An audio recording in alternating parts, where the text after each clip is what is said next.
இப்ப பாருங்க, நம்ம வந்து வீடியோல வந்து மீன் வறுவல் செஞ்சிருப்போம். இப்ப மீன் குழம்பு செய்ய போறோங்க. இப்ப ஃபர்ஸ்ட் வந்து புளியை ஊற வச்சிங்க. அந்த புளியை ஊற வச்சு அந்த தண்ணியை வந்து நல்லா அலசி வடிகட்டி வச்சாச்சுங்க. சொல்றீங்க? சொல்லியாச்சு, சொல்லு, அடுத்து சொல்லு. டெலீட் பண்ணல, சொல்லு. நான் ஊற வச்சு எவ்வளவு தகுந்தாப்புல நான் நெல்லிக்காய் சைஸ்க்கு ஊற வச்சிருக்கேன். அதனால ஊற வச்சு கரைச்சு வடிகட்டி வச்சிருக்கேன். வாங்க இப்ப மீன் குழம்பு இது சொல்லுங்க, மறந்துடாதீங்க. ஒண்ணும் இல்ல, சொல்லுங்க, சும்மா சொல்லுங்க. நீங்க தைரியமான ஆளாச்சு. டெலிட் பண்றேன். இப்ப இந்த புளி கரைசல்ல வந்து மிளகாத்தூள் சேர்க்க போறோம். மிளகாத்தூள் 1.5 டீஸ்பூன் போட்டுக்கோங்க. காரத்துக்கு தகுந்தாப்புல போட்டுக்கோங்க. மிளகாத்தூள் 1.5 டீஸ்பூன்னா மல்லித்தூள் 2.5 டீஸ்பூன்.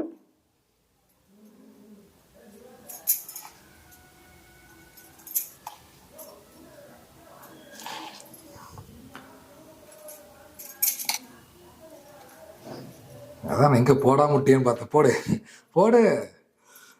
என் ஒய்ஃப் வச்சா காரம் குறையாம இருக்கும். அடுத்து என்னதுங்க? இப்ப மீன் குழம்பு மசாலா போடுறேன். மீன் குழம்பு மசாலா சில பேர் போட மாட்டீங்க, இது ஆப்ஷன் தான். வேணுங்கிறவங்க போட்டுக்கோங்க, வேணாங்கிறவங்க விட்டுருங்க.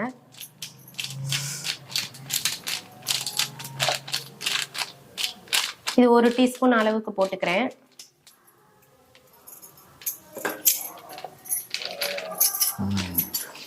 இப்ப உப்பு இதுலயே தேவையான அளவுக்கு போட்டுக்கலாம்.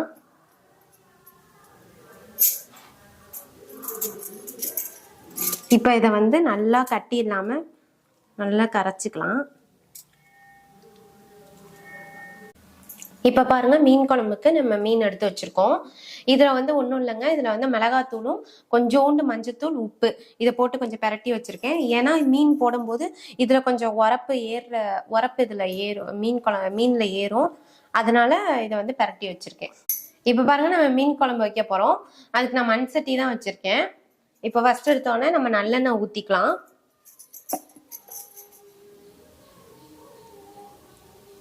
நல்லெண்ணெய் ஒரு 2 டீஸ்பூன் ஊத்திக்கோங்க. இப்ப எண்ணெய் நல்லா காஞ்சிருச்சுங்க. வெந்தய பொடி போட்டுக்கலாம். வெந்தய பொடி இருந்துச்சுன்னா போட்டுக்கோங்க, அப்படி இல்லைன்னா வெந்தயத்தையே போட்டுக்கோங்க.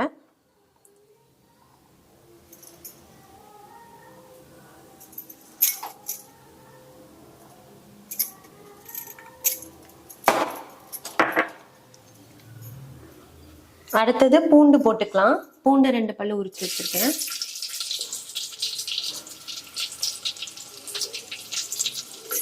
அடுத்தது பச்சை மிளகாய் போட்டுக்கலாங்க.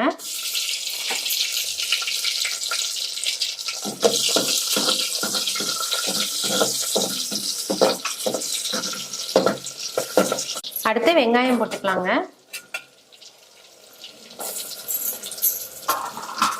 சின்ன வெங்காயம்.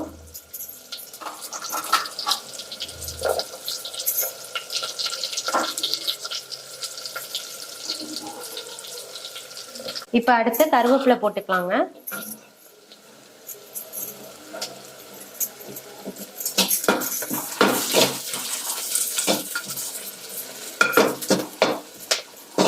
இப்ப அடுத்து தக்காளி போடலாங்க. 2 தக்காளி நறுக்கி வச்சிருக்கேன். இப்ப தக்காளி நல்லா வதங்கணுங்க. எல்லாம் சேர்ந்து அதோட சேர்ந்து வதங்கணும். இப்ப தக்காளி வதங்குறதுக்கு கொஞ்சோண்டு கல் உப்பு போட்டுக்கலாம், ஒரு பிஞ்சு. இப்ப இஞ்சி பூண்டு பேஸ்ட் வந்து கொஞ்சோண்டு சேர்த்துக்கலாம், ஒரு 1/4 டீஸ்பூன் சேர்த்துக்கலாம். யாருமே சேர்க்க மாட்டாங்க, ஆனா கொஞ்சம் நான் டேஸ்ட்டுக்காண்டி லைட்டா ஒரு நான்வெஜ் பதத்துக்கு சேர்க்கறனால கொஞ்சோண்டு சேர்ப்பேன். இப்ப நல்லா வதங்கிடுச்சுங்க. இப்ப அந்த புளிக்கரைசல்ல நம்ம எல்லா மசாலாவும் கலந்து வச்சோம் பாத்தீங்களா, அதை அப்படியே இதுல ஊத்திக்கலாம்.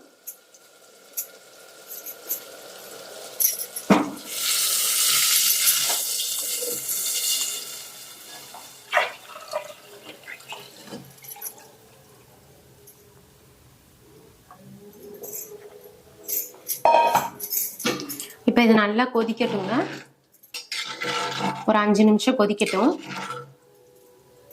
இப்போ பாருங்க மீனுக்கான குழம்பு வந்து நல்லா கொதிச்சிருச்சு. இப்போ வந்து தேங்காய் அரைச்சி சேர்க்க போகிறோம். இப்போ நான் தேங்காய் வந்து நைஸாக அரைச்சி வச்சுருக்கேன், தேங்காய் மட்டும். இப்போ தேங்காய் வந்து சேர்த்துக்கலாம். ஊற்றிக்கலாம், தேவையான அளவுக்கு ஊற்றிக்கோங்க. இப்போ இது நல்லா கொதிக்கட்டுங்க. நல்லா ஒரு 5 நிமிஷம் கொதிச்சக்கப்புறம் மீனை எடுத்து போட்டுக்கலாம். இப்போ பாருங்க மீன் குழம்பு நல்லா கொதிச்சிருச்சு. இப்போ நம்ம மீனை போட்டுக்கலாம்.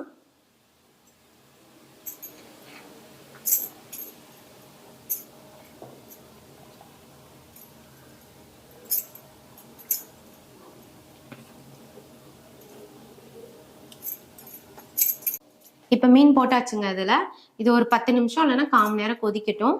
கொதிச்சக்கப்புறம் மீன் குழம்பு ரெடி ஆயிரும். இப்போ மீன் குழம்பு நல்லா இதாயிடுச்சுங்க. மீனும் நல்லா வெந்துருச்சு.